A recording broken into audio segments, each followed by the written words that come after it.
Salut les devins, c'est Saikyu. Il y a quelque chose qui depuis quelques heures est en train de buzzer au sein de la communauté Dragon Ball et Dragon Ball Super, à savoir un dénommé Dragon Ball Kakumai, un manga Dragon Ball dans lequel il y a une bataille féroce, des plus épiques entre Son Goku Ultra Instinct et Beerus, et il y a également quelques ramifications de scénario autour du retour des univers détruits qui y sont dépeints, avec les anges qui sont au cœur du scénario aussi, et ça fait beaucoup parler de soi. Dragon Ball Kakumai est un fan manga Dragon Ball. Vous le savez, vous me connaissez, je ne suis pas coutumier de parler de fan manga Dragon Ball ni de fan manga tout court. J'en lis personnellement, j'en lis assez souvent, mais j'ai pas spécialement ni l'envie ni le besoin de vous les partager. Pourtant ça fait beaucoup de vues, mais les vues qu'une vidéo peut générer n'est pas le seul argument qui me pousse à en créer une. Mais aujourd'hui je vais vous parler de Kakumai parce que j'en ai déjà parlé sur ma chaîne YouTube, parce que c'est un fan manga qui se démarque pas mal des autres de par sa qualité, de par le fait qu'il arrive à impacter le public, donc vous et moi qui le lisons, et également parce que j'ai un ami qui travaille dessus. Dragon Ball Kakumai c'est quoi? Je vous en avais parlé il y a plusieurs mois ou années en arrière, il y avait déjà eu une première version de ça qui était sortie, j'ai dû la supprimer parce qu'il y avait des petits problèmes de droit d'auteur, parce que l'éditeur croyait que c'était le vrai Dragon Ball qui était posté, du coup par précaution je l'avais supprimé de ma chaîne YouTube, alors qu'en réalité c'est un fan manga et pas le produit officiel.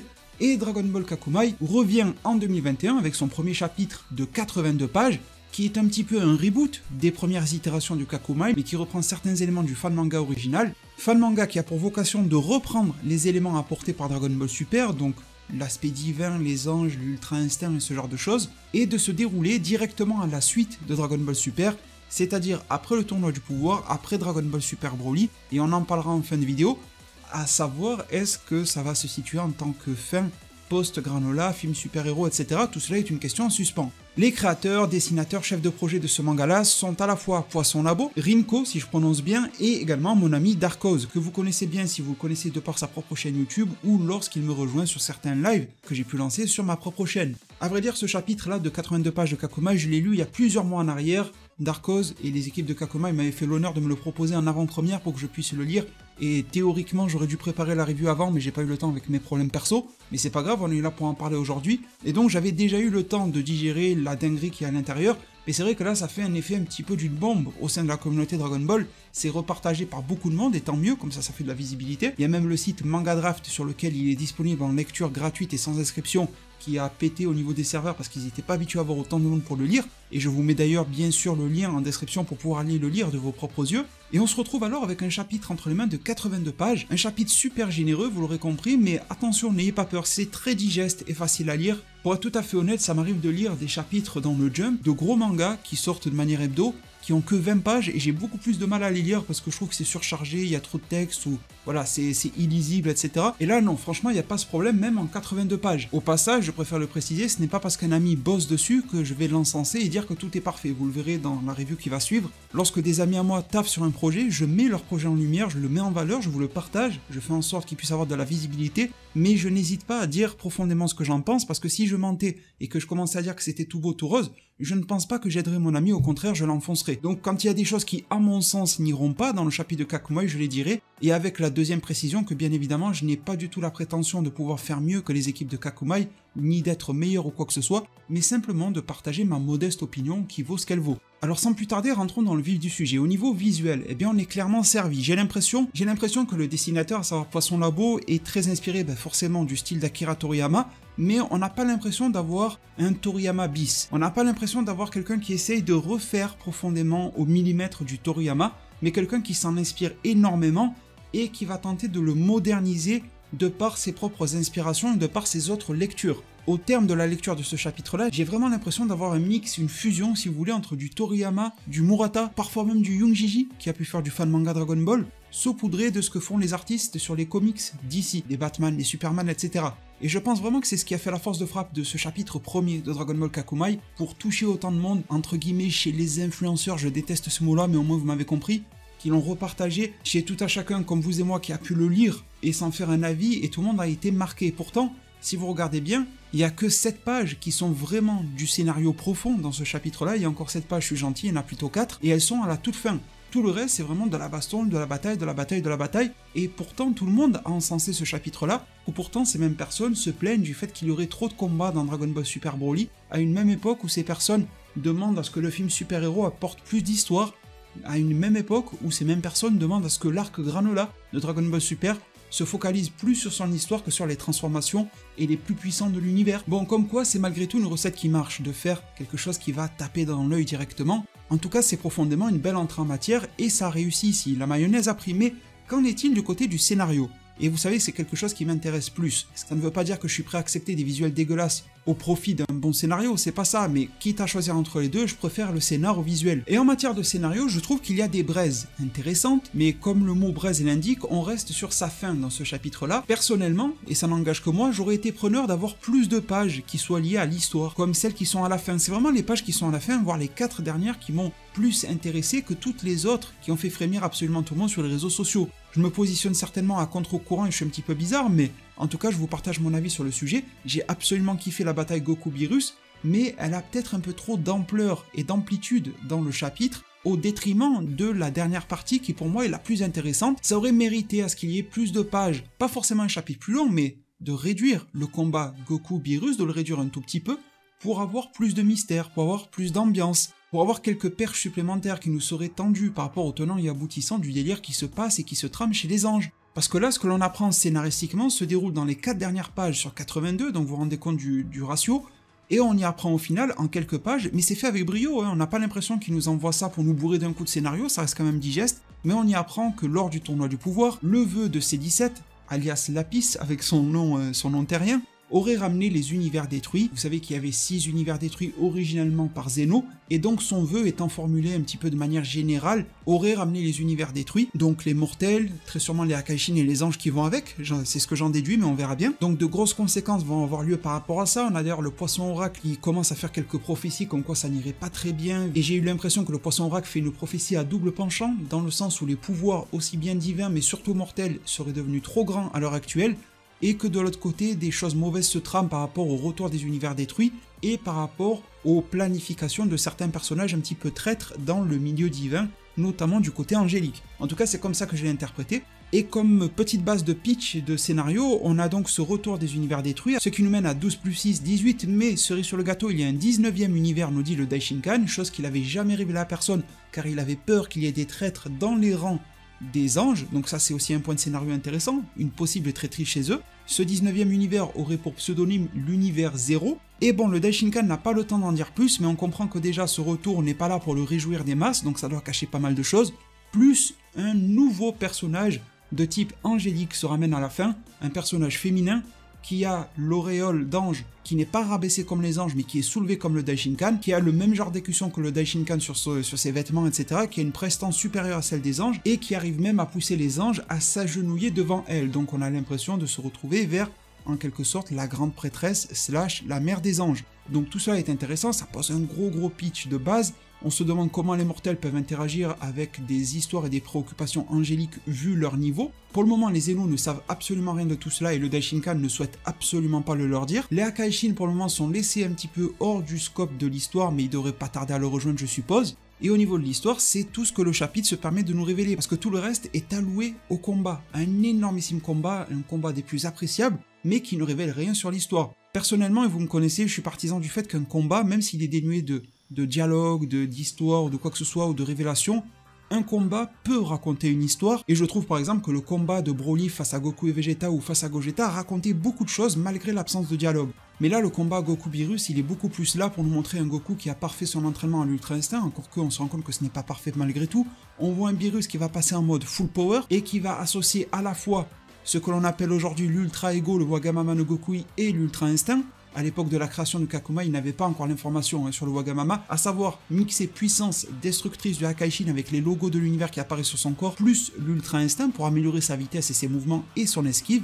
On pourrait alors qualifier cette forme de Beerus comme l'Ultra Ego instinctif. Ça me donne même la petite théorie que dans Dragon Ball Super, à terme, on pourrait avoir Vegeta avec un Ultra Ego instinctif, et Goku avec un Ultra Instinct égoïste. Ça pourrait être intéressant de le voir comme ça. Donc du coup, ça a été pour moi un choix déroutant, surprenant, mais réussi. Je ne dis pas que c'est raté du tout, réussi de commencer par un florilège d'actions, et il n'y a qu'à voir le retentissement sur la fanbase de Dragon Ball qui valide à l'unisson ce chapitre-là. Je me permets de nuancer sur le sujet parce que c'est un ami, je sais qu'il va bien me comprendre et bien prendre ces petites réflexions que je me permets de lancer, sans aucune obligation bien évidemment qu'ils les prennent en compte, ils font comme ils veulent. En tout cas, j'aurais été friand d'avoir plus de scénarios qui soient déroulés dans ce chapitre-là, pas de révélation, mais justement de poser plus d'ambiance, plus de mystère. Par contre, j'ai pas un raisonnement bête et méchant, c'est-à-dire que je comprends que si c'était le manga officiel Dragon Ball, un tel combat Goku-Beerus aurait eu la chance d'obtenir une adaptation en animé, chose que Kakumai n'a pas malheureusement. Étant donné que les auteurs avaient envie de proposer ce gros spectacle Beerus-Goku, ils l'ont compensé en le dessinant eux-mêmes, et je peux que comprendre et même valider leur choix au final.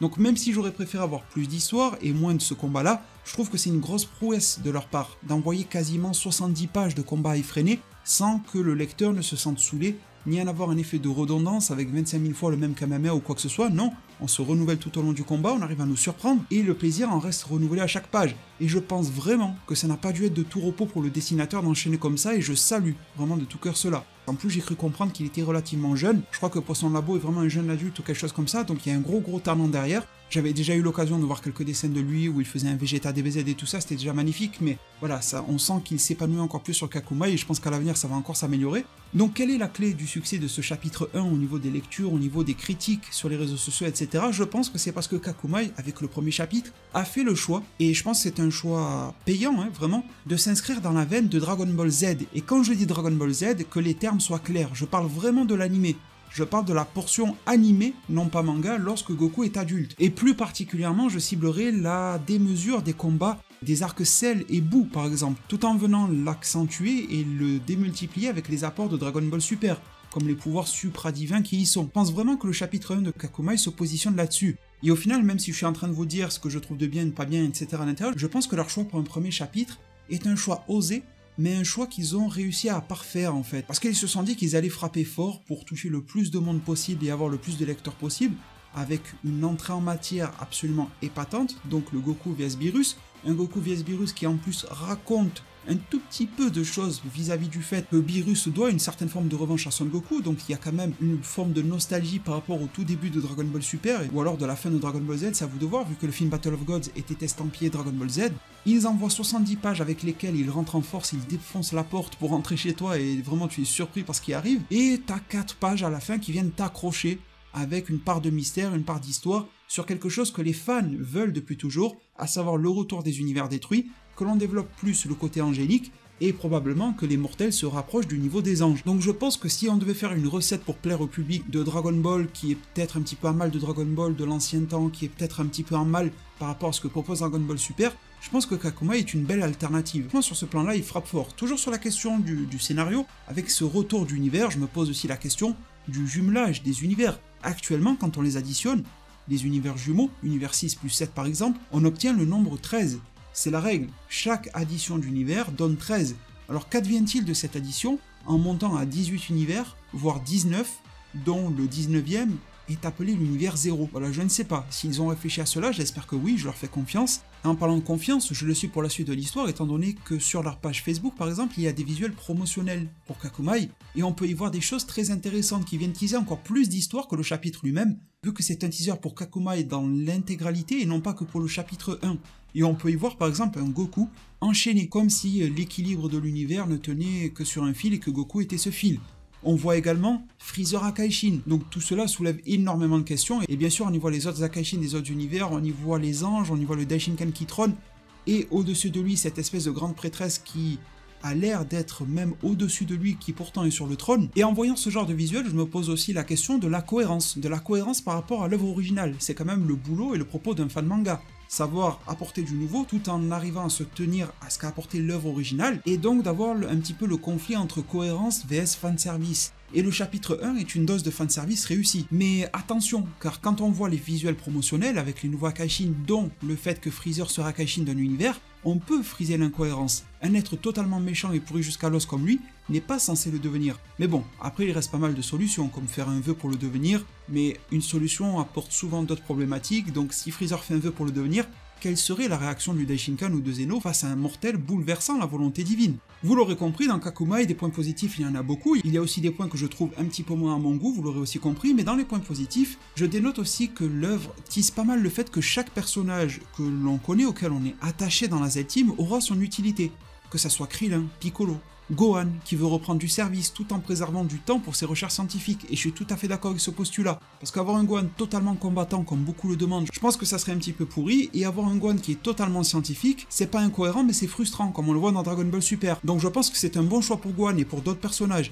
ou encore le fait que ce chapitre tape juste par rapport à ce que l'œuvre originale est en train de nous proposer. Faites le parallèle avec l'arc Granola, on a le mix entre l'Ultra Instinct et l'Ultra Ego qui est en train de se dessiner, et Beerus le fait avec sa forme full power dans ce chapitre de Kakumai. L'arc Granola, dès le départ, a mis en avant les prophéties du poisson oracle, et Kakumai le fait aussi. Donc c'est clairement dans l'air du temps de ce que l'auteur original Dragon Ball veut nous proposer. Donc il y a de belles coïncidences par rapport à cela, parce que Kakumai a été fait de mémoire avant même que Granola commence, si je dis pas de bêtises, et en plus Kakumai n'hésite pas à élargir le lore de Dragon Ball de manière tout à fait naturelle, sans le rendre complexe ou quoi que ce soit, en par exemple y incorporant de nouvelles planètes et des peuples. Lors de la bataille épique entre Goku et Beerus, leur bataille est tellement cosmique qu'ils vont se rendre sur diverses planètes à une vitesse folle, et on va avoir le nom de ces planètes avec de nouveaux chara-design qui ont tout à fait leur place dans Dragon Ball à vrai dire. Donc il y a un vrai travail de connaisseurs et d'amoureux de Dragon Ball qui est fait, et ça se ressent durant la lecture, tout en ayant ce côté démarcation par rapport au Dragon Ball, ou au Dragon Ball Super si vous voulez original.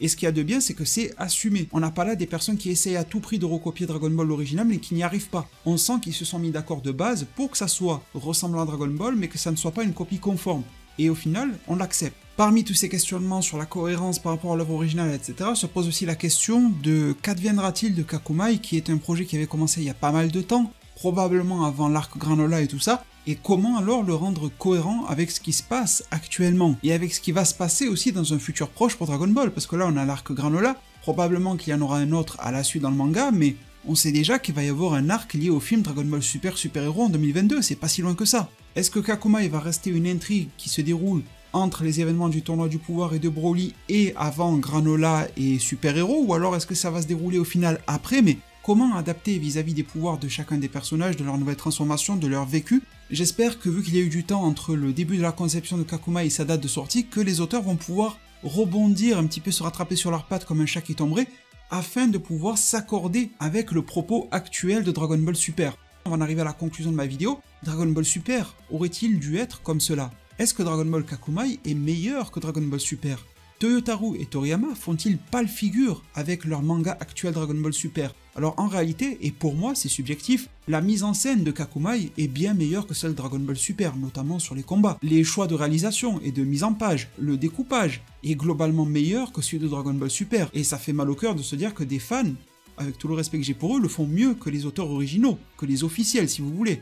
Mais il faut rester quand même toute raison gardée, et se rappeler de ce qu'est Dragon Ball à la base. Si vous regardez bien, techniquement, Dragon Ball Super est meilleur que Kakumai. Au niveau des subtilités et des références à Dragon Ball l'original, Dragon Ball Super fait mieux que Kakumai. Pourtant Kakumai, comme je l'ai dit auparavant, a son ancrage vis-à-vis de Dragon Ball l'original, mais Dragon Ball Super en ce sens fait mieux. En somme, Dragon Ball Super est bien plus fidèle au manga originel Dragon Ball que Kakumai. Dans la veine pure et dure de Dragon Ball, le manga Dragon Ball, les 42 tomes originaux, à vrai dire Dragon Ball Super en est bien plus son héritier légitime que Kakumai. Dragon Ball Super est bien plus fidèle au style visuel et scénaristique moderne d'Akira Toriyama, dans la simplicité qu'il n'arrête pas d'y apporter. Donc j'ai juste envie de dire, arrêtons d'essayer de tout comparer. Laissons chaque chose s'épanouir à sa place, et je suis sûr que si l'on s'adressait aux auteurs eux-mêmes de Kakumai, ils n'ont pas la prétention de faire meilleur que Dragon Ball Super. Ils ont simplement la prétention de nous proposer ce que eux aimeraient que Dragon Ball devienne, ce n'est pas la même chose. Du coup, Kakumai nous apporte ce que la volonté éditoriale de Dragon Ball Super l'officiel ne peut pas nous donner, en nous apportant paradoxalement un manga, Kakumai, plus dans la veine de l'anime DBZ et de DBS, période tournoi du pouvoir ou DBS Broly. Et j'ai déjà alors partiellement apporté la réponse tout à l'heure, je ne considère pas que Kakumai serait une meilleure suite à Dragon Ball que Dragon Ball Super, mais Kakumai serait une belle alternative, un joli spin-off, par exemple comme on a des spin-offs sur One Piece, je pense que Kakumai pourrait être un spin-off par un autre auteur que Dragon Ball qui n'a pas la prétention d'être le canon de Dragon Ball ou quoi que ce soit, ça pourrait être intéressant de ce point de vue-là. Du coup, et en guise de conclusion, j'ai vraiment kiffé Dragon Ball Kakumai, j'espère qu'ils vont continuer dans cette voie-là, j'espère qu'ils vont arriver à rééquilibrer les chapitres qu'ils vont nous proposer, je crois bien que les chapitres suivants seront plus courts que le premier, et à vrai dire, je suis persuadé qu'ils vont s'atteler à rééquilibrer leurs propos, à équilibrer les phases de combat, de récit, etc., à amplifier le mystère autour de chacun des personnages et également de l'expliquer petit à petit au fil des chapitres. Je ne sais pas combien de chapitres ils ont prévu. Je vous répète le fait que je vous ai mis le lien de lecture en description. Si jamais ça ne marche pas bien, c'est juste parce que le site est surchargé. Il y a beaucoup de monde qui va aller le lire, donc n'hésitez pas à faire un petit refresh de la page ou alors à patienter le temps que ça charge. Un chapitre Kakumai que j'ai vraiment kiffé sur son aspect visuel, qui me donne envie d'en découvrir beaucoup plus sur son scénario, mais qui m'a laissé sur ma faim par rapport à ce dernier. 80 pages, c'est l'équivalent de 2 chapitres de Dragon Ball Super. Au chapitre 2 de Dragon Ball Super, de mémoire, on était quand même en plein dans l'histoire de Battle of Gods. Là, on arrive à peine à effleurer la thématique de loin vis-à-vis de ce nouveau personnage angélique et des nouveaux univers qui reviennent, sans avoir de pistes supplémentaires autour de l'ambiance et des mystères de l'arc ou de l'histoire Kakumai, et j'espère que cela ne sera délivré dès le chapitre numéro 2. Je kiffe vraiment tout ce qui est de l'ordre du mystère, des ambiances un petit peu pesantes comme ça, et je pense qu'avec le décor qui est posé dans Kakumai, il y a réellement matière à faire, donc je souhaite un énorme succès à ce fan manga là. Je pense que si ça reste dans la même veine, tout en rééquilibrant un petit peu les choses dès le chapitre 2, ça va vraiment trouver son succès et son public. Dites-moi dans un commentaire si vous l'avez lu, ce que vous en pensez. Est-ce que vous êtes d'accord, pas d'accord? Dites-le dans le respect. Je pense que une ou plusieurs personnes du staff de Kakumai viendront lire dans un commentaire vos retours, donc n'hésitez pas. Gardons en tête aussi que c'est un fan manga, gardons en tête que c'est gratuit, gardons en tête que c'est fait par des fans, gardons en tête que c'est fait avec le cœur, donc c'est bien de dire ce que l'on aime, ce que l'on n'aime pas pour pouvoir les aider, mais ça ne sert à rien d'essayer de les enfoncer, ça serait de la méchanceté purement gratuite, et moi je suis plutôt du genre à encourager les personnes qui ont de beaux projets. Mes très chers devins, je vous remercie infiniment, n'hésitez pas à mettre un maximum de pouces bleus si vous avez kiffé, à vous abonner et activer la cloche des notifications, prenez tous extrêmement bien soin de votre futur, et à plus pour de prochains arts divinatoires.